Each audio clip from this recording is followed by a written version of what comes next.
The jungle was quiet, too quiet. It was dawn on Guadalcanal, 1942.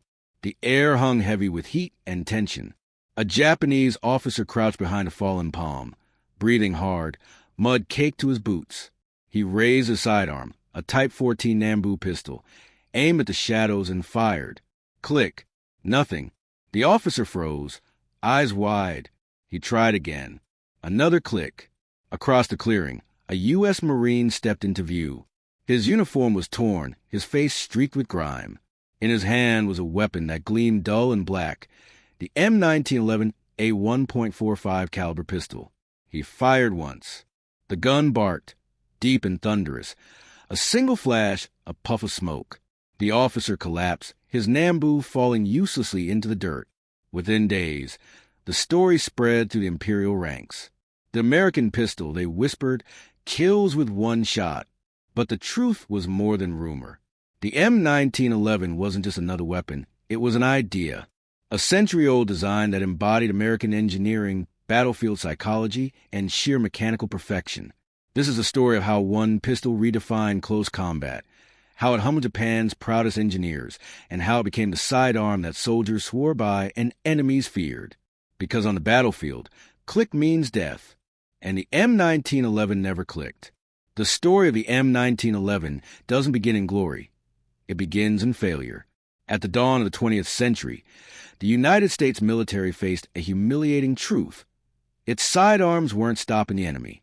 During the Philippine-American War, 1899 to 1902, soldiers reported facing moral warriors, fierce, fanatical fighters who would charge through a hail of bullets, driven by adrenaline and faith. The Army's standard-issue revolvers, chambered in .38 long Colt, simply couldn't bring them down fast enough. One U.S. officer wrote in disbelief, "We emptied our revolvers, but they kept coming, spears in hand." When your weapon can't stop your enemy, something primal breaks inside a soldier, confidence. The Army needed a pistol with stopping power, one that would drop an attacker instantly. No half measures, no hesitation. Enter John Moses Browning. A quiet man from Ogden, Utah, Browning wasn't a soldier. He wasn't even formally educated as an engineer. But inside his mind, gears turned like clockwork. He'd already revolutionized rifles and machine guns. His inventions were precise, brutally efficient, almost alive. In 1904, the U.S. Army called for a new sidearm. It had to fire a .45 caliber bullet, withstand mud, rain, and heat, and remain deadly accurate even under chaos. Most engineers said it couldn't be done. Browning didn't argue. He just started sketching. His designs were deceptively simple. Fewer parts, tighter tolerances, and a short recoil system that used the gun's own energy to cycle. Where others added complexity, Browning carved it away. By 1906, his prototype was ready. The first tests were brutal. Thousands of rounds fired without cleaning, sand poured into the action, water dunking tests. Pistols jammed, seized, exploded. But Browning's design kept going. In one trial, officers demanded 6,000 rounds be fired continuously. Browning agreed, then pushed it further. At round 6001, the pistol was so hot it glowed red. It still fired. Observers stared in disbelief.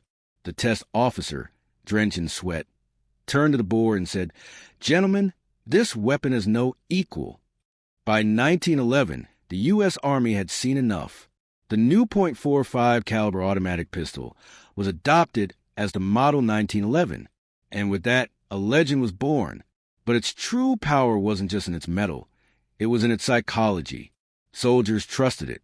That trust, invisible but real, made them fight harder. They called it the equalizer. It wasn't elegant. It wasn't pretty. But it worked every time. When World War I broke out, the M1911 went to France strapped to the hips of American doughboys. In the mud of the Western Front, it was tested again and passed. One officer wrote home, "If I have my Colt, I do. Not fear. Not man, not mud, not fate." Even the Germans respected it. Prisoners reportedly referred to it as the American Thunder. But across the Pacific, another nation was watching. Japan had studied America's weapons for decades, mimicking and adapting Western designs.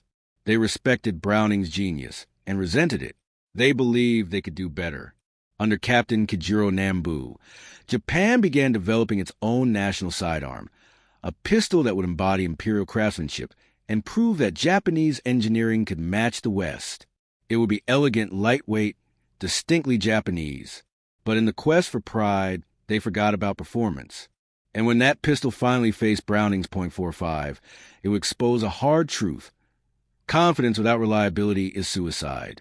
The year was 1906.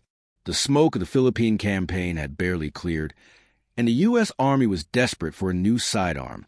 Their demand was simple on paper: a .45 caliber self-loading pistol capable of functioning under all conditions. But behind that sentence lay 20 years of frustration and the bruised pride of a nation. 6 companies entered the trials. Each brought its best: Colt, Savage, Luger, Webley, and more. But none could match the strange, compact prototype submitted by a quiet man from Utah, John Moses Browning. The pistol looked almost plain. No ornamentation, no gimmicks, just hard steel and purpose. At the testing grounds in Springfield, Massachusetts, officers lined up to witness what would become one of the most brutal endurance trials in U.S. military history. The first competitor jammed after 400 rounds. The second cracked its slide at 1,200. Browning's Colt kept firing. When the counter hit 6,000 rounds, the test officer paused to wipe sweat from his brow. "Continue," Browning said calmly. The weapon barked again, casing after casing ejected with machine-like rhythm. By the end of the day, the barrel glowed red-hot. A dunk in a bucket of water sent steam hissing across the range. The gun was loaded again and still fired perfectly. The room fell silent. Someone whispered, "Is that even possible?" It wasn't just a mechanical feat, it was a statement. Perfection through simplicity. The Army's official report later recorded, "This pistol functioned without malfunction of any kind." No other weapon in history had ever achieved that. And so, in March 1911, the U.S. Army officially adopted the automatic pistol, caliber .45, M1911. It would soon earn a name that echoed across continents. The Colt .45. At first, soldiers were skeptical. The automatic pistol was still new. Revolvers were familiar, reliable. Some officers called it a fancy machine gun in miniature. Then they fired it. The .45 ACP cartridge, a 230-grain bullet moving at 830 feet per second, hit like a freight train. It didn't just wound, it stopped instantaneously. In World War I, on the killing fields of France, the M1911 proved itself beyond debate. Trench raids were brutal, close, and sudden. When bayonets tangled or rifles jammed, the .45 decided who lived and who didn't. A corporal from the 82nd Division wrote home after one such fight near St. Mihiel, "I emptied the magazine into them at arm's length. It didn't jam once. That Colt saved my life twice over." Another report told of Sergeant Alvin York, later awarded the Medal of Honor, who, after running out of rifle ammo, used his M1911 to stop 6 German soldiers charging him at once. "One shot, one man down," he said simply. The weapon had become more than a sidearm. It was a symbol of American precision, power, and reliability under chaos. But it wasn't just soldiers who noticed. Across the Pacific, Japan's military attaches in Washington watched the trials, studied the reports, and sent detailed notes home. The Imperial Army was fascinated and unsettled. Japan had modernized its military by studying the West's best designs: British ships, German rifles, American tactics. But firearms were more than tools. They were reflections of philosophy. The Americans built weapons to end fights quickly. The Japanese built weapons to endure them with honor. To them, the M1911 was almost crude, too heavy, too loud, too direct. The Japanese ideal was precision and grace, a pistol that embodied discipline, not brute force. But philosophy doesn't stop bullets. When war returned to Pacific 3 decades later, these two philosophies, strength through simplicity and pride through refinement, would collide in blood and disbelief. By 1939, the M1911 had been upgraded to the M1911A1, with minor refinements for grip and trigger reach. Its internals untouched. Because you don't fix perfection, you preserve it. Factories from Hartford to Hartford County churn them out by the thousands, each stamped with Colt, each chamber for that same .45 round. Meanwhile, in Tokyo, a man named Kajiro Nambu was finalizing his own masterpiece, a sleek, light pistol chambered in 8mm, crafted with care and national pride. To Japan's officers, it was their answer to the Colt .45, but what they didn't realize was that the weapon they had built, refined, intricate, fragile, would meet a weapon that was a complete opposite, ugly, simple, unstoppable. When these two pistols finally met, one would jam and the other would roar. And for thousands of soldiers, that difference meant life or death. In 1930s Japan, a pistol was not merely a weapon. It was a reflection of the warrior spirit, the final link between samurai honor and modern warfare. And the man chosen to forge that link was Captain Kajiro Nambu. They called him Japan's John Browning. A title meant as praise, but also pressure. Nambu was a perfectionist, an engineer who saw machinery as poetry. His pistols had to be elegant, balanced, beautiful. But beauty doesn't win in mud. His new creation, the Type 14 Nambu, was sleek, too sleek. It was lighter than Browning's .45, fired a smaller 8mm cartridge, and used a delicate recoil spring that worked perfectly in a clean factory and almost never in combat. Still, the Imperial Army adored it. Officers bowed to it. To hold a Nambu was to hold status. To question, it was to question Japan itself. Pride had become doctrine. On paper, the Type 14 seemed capable. It weighed 2.2 pounds, held 8 rounds, and featured an innovative internal striker system. But every shortcut had a cost. The 8x22mm Nambu round had only about half the stopping power of the American .45 ACP.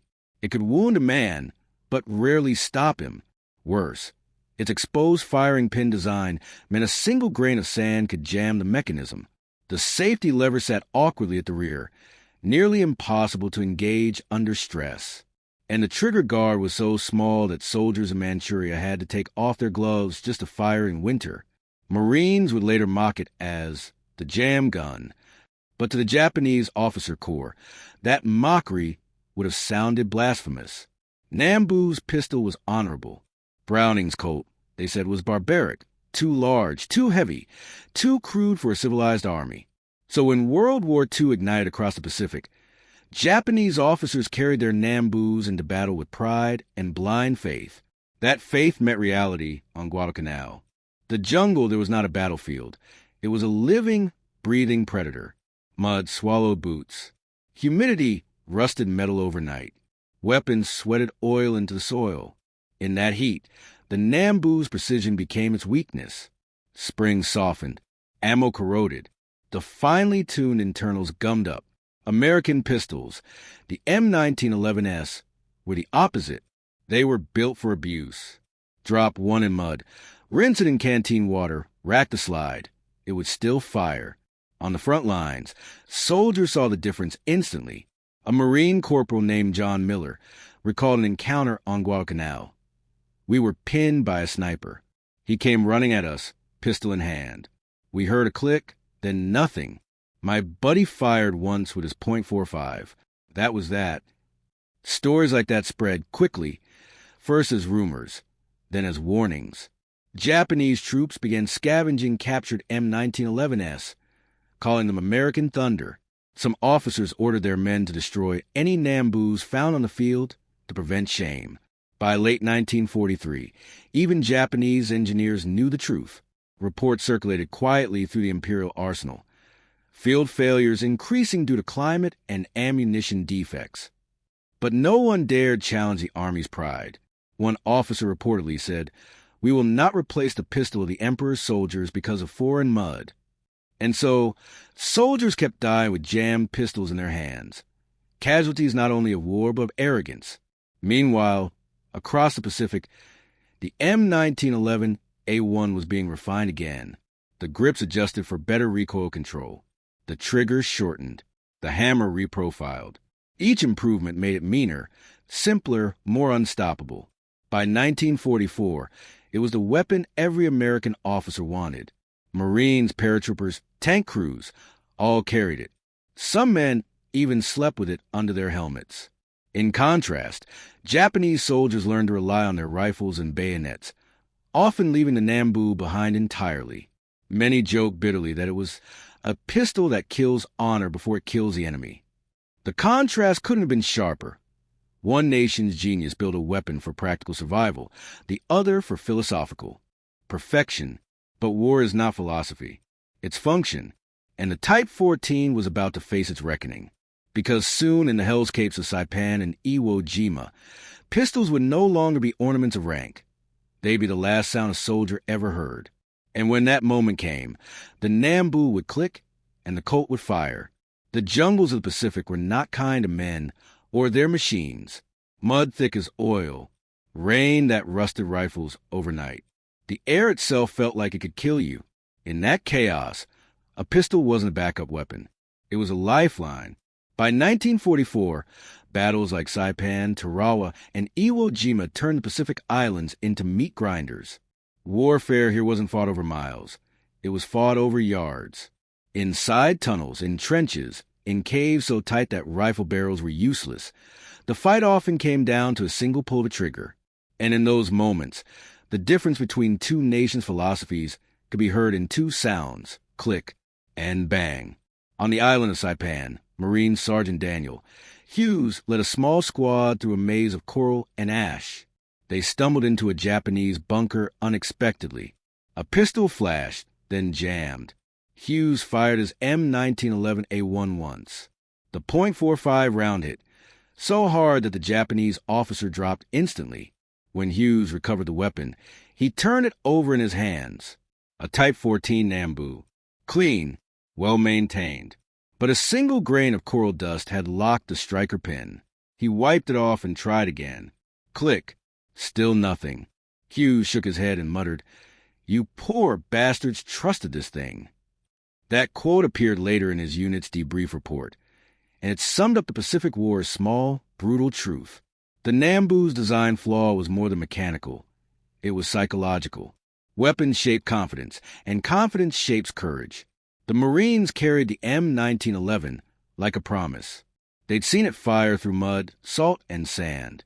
They'd seen it drop charging enemies in one hit. They believed in it. Japanese soldiers, meanwhile, began to distrust their pistols. Some carried them unloaded, knowing they'd fail anyway. Others kept them as symbols, not weapons. In battle, that belief gap widened. At Iwo Jima, where the volcanic ash clogged everything, engines, lungs, even time itself, the M1911 proved its worth again. A Marine lieutenant named Jack Conway recalled a moment he ran dry in his Thompson submachine gun during a cave assault. I heard movement. I drew the .45 and fired. First shot hit. The thing just kept working. It was like the gun wanted to survive. The men began to anthropomorphize it. The gun that wouldn't die. The Nambu, meanwhile, gained a darker nickname among Allied troops. The Japanese suicide pistol. Not because of its user's fanaticism, but because it often betrayed them when they needed it most. But the difference went beyond hardware. It reflected two national mindsets. For America, John Browning's design embodied industrial pragmatism. Function over form, simplicity over status. For Japan, Nambu's pistol embodied aesthetic idealism. Precision as pride, even if that precision failed under pressure. In a laboratory, the Nambu was art. In a foxhole, it was death. By the late war years, U.S. intelligence began collecting data on capture firearms. The results shocked even the analysts. Out of 200 field-tested Nambus, over 60 failed under combat simulation. The M1911A1, by contrast, passed every test. Marines joked that the only reliable way to use a captured Nambu was to trade it for a pack of cigarettes. But not every comparison ended in laughter. In one chilling diary entry found on a fallen Japanese officer in Okinawa, he had written, "Our pistols fail us. I pull the trigger and it only whispers. The Americans' pistol roars like thunder. It is as if their gods favor their steel." That line haunted military historians for decades. It captured the invisible war behind the visible one, the war of faith in one's tools. Because every soldier knows, when you stop trusting your weapon, you stop trusting yourself. By 1945, as the Japanese Empire collapsed and Allied troops advanced toward the home islands, Nambu's dream was in ruins. In underground arsenals, engineers frantically tried to fix the Type 14's flaws. They enlarged trigger guards, replaced springs, adjusted tolerances. It was too late. The M1911 had already cemented its legend, its silhouette etched into the mind of every man who carried it. War photographers captured soldiers with a pistol drawn, smoke curling from the barrel, faces set in exhaustion. One iconic photo from Iwo Jima shows a Marine officer, his .45 in hand, standing over a captured bunker. Behind him, the American flag flutters above Mount Suribachi. That image told the world what the soldiers already knew. This wasn't just a gun. It was a statement of resilience, forged in metal and blood. When the shooting finally stopped, both pistols lay scattered across battlefields from New Guinea to Okinawa. But history would remember only one as a legend. The M1911 wasn't just the winner of a war. It became the gold standard of design itself. Simple, durable, trustworthy, everything the Nambu wished to be. And as the ashes of Tokyo cooled, Japan quietly acknowledged the truth their soldiers had already known in the jungle. Pride cannot pull a trigger. The war ended in fire.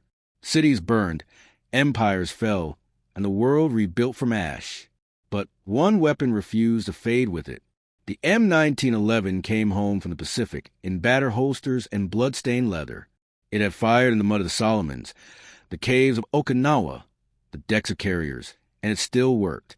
For millions of returning soldiers, it wasn't just a piece of metal. It was a companion that had answered every pull of the trigger. They trusted it in the field, and when they came home, they trusted it on the streets. Police departments adopted it. Competitive shooters revered it. Gunsmiths studied it like scripture. And across the ocean, in a Japan now under American occupation, the once proud Nambu lay stacked in warehouses, confiscated, inert, silent. Thousands of them, piled like relics of a broken philosophy. A few Japanese engineers kept one for study, examining its failure as both technical and moral. One, unnamed in records, wrote in a report to the Ministry of Defense in 1947, "Our weapon was built to look perfect, not to be perfect. We sought honor and precision instead of trust and simplicity." That line could have been written on the M1911's barrel itself. By the 1950s, America had new enemies and new wars. The Korean Peninsula froze under winter, and the Colt .45 returned, unchanged. Soldiers carried the same pistols their fathers had used in the Pacific. They fired reliably in minus 20 degrees, just as they had in the sweltering jungles. "It's the only weapon that doesn't care where it fights," one Marine said. Then came Vietnam. Half a world of difference. Same gun, same trust. In the green inferno of Southeast Asia, soldiers carried M16 rifles that jammed in monsoon rains. But when everything else failed, the .45 was still there. You could bury it, shake it out, and it would still fire. Some troops carved messages into the grips. Old Reliable. 13 years and counting. One sergeant scrawled across his slide in paint, "When God won't, the .45 will." It wasn't arrogance. It was faith. Faith in something built by human hands that never lied to them. Meanwhile, Japan's industry rebuilt itself on a new philosophy. Precision still mattered, but now it had to. Serve reliability, not ego. The lessons learned from Nambu's failure helped shape the next generation of Japanese engineering. Automobiles, optics, electronics, machines that worked because they were simple. In a quiet, almost poetic way, the ghost of the M1911 haunted Japan's rebirth. Back in America, the .45 became legend. By 1985, 74 years after its adoption, the Pentagon finally decided to replace it with a newer, lighter 9mm pistol. On paper, the Beretta M9 was faster, higher capacity, more modern, but among the old guard, the decision felt like betrayal. At Marine bases, older sergeants still trained recruits on the 1911. They'd slap the slide forward and grin. Listen to that. That's history. Even in Iraq and Afghanistan, decades later, elite units quietly brought the .45 back into service. They knew the truth bureaucrats forgot. You can't improve on trust. John Moses Browning never lived to see the wars his design would fight. He died in 1926 at his workbench, still sketching. But his creation outlived empires, outlasted doctrines, outfired the skeptics. The M1911 became the only American weapon to serve in every major conflict of the 20th century and beyond. Over 100 years of combat history, unchanged in its essence. And its greatest rival, the Japanese Nambu, became a collector's curiosity, a cautionary tale of what happens when pride outruns practicality. In museums today, they sometimes sit side by side. The Nambu sleek and elegant, the Colt heavy and plain. But one is silent. The other still feels alive. Historians call the M1911 the most successful sidearm ever made. Soldiers call it something else, the gun that never quit. Even now, custom gunsmiths build new 1911s by hand, each a whisper of the original design. Every pull of the trigger is an echo of that first test in 1906, the gun glowing red-hot, still firing. Over a century later, it remains not just a firearm, but a philosophy forged in steel. If you build something with purpose, it will outlive everything built for pride. The jungle rusted the Nambu. The desert still trusts the Colt. And so long as there are men who must place their lives in cold metal, the legend of the M1911 A1 will never die. Because it was never just about killing power. It was about never failing when it mattered most. The Nambu misfired. The M1911 didn't. One was crafted for beauty, the other for survival. And in the end, survival always wins. From the steaming jungles of Guadalcanal to the frozen hills of Korea, to the desert winds of Iraq, one pistol outlasted them all. Because it was never just a weapon. It was a promise. A promise that when everything else fails, something will still stand between you and death. Even today, a century after John Browning drew his first sketch, soldiers still whisper the same words under their breath before battle. If it's a .45, it'll fire. History doesn't remember the weapons that jam. It remembers the ones that never quit. And if you want more stories like this, the hidden wars, the forgotten geniuses, the machines that shaped history, subscribe and step into the next battlefield of truth. Because behind every victory, there's a weapon that refused to fail.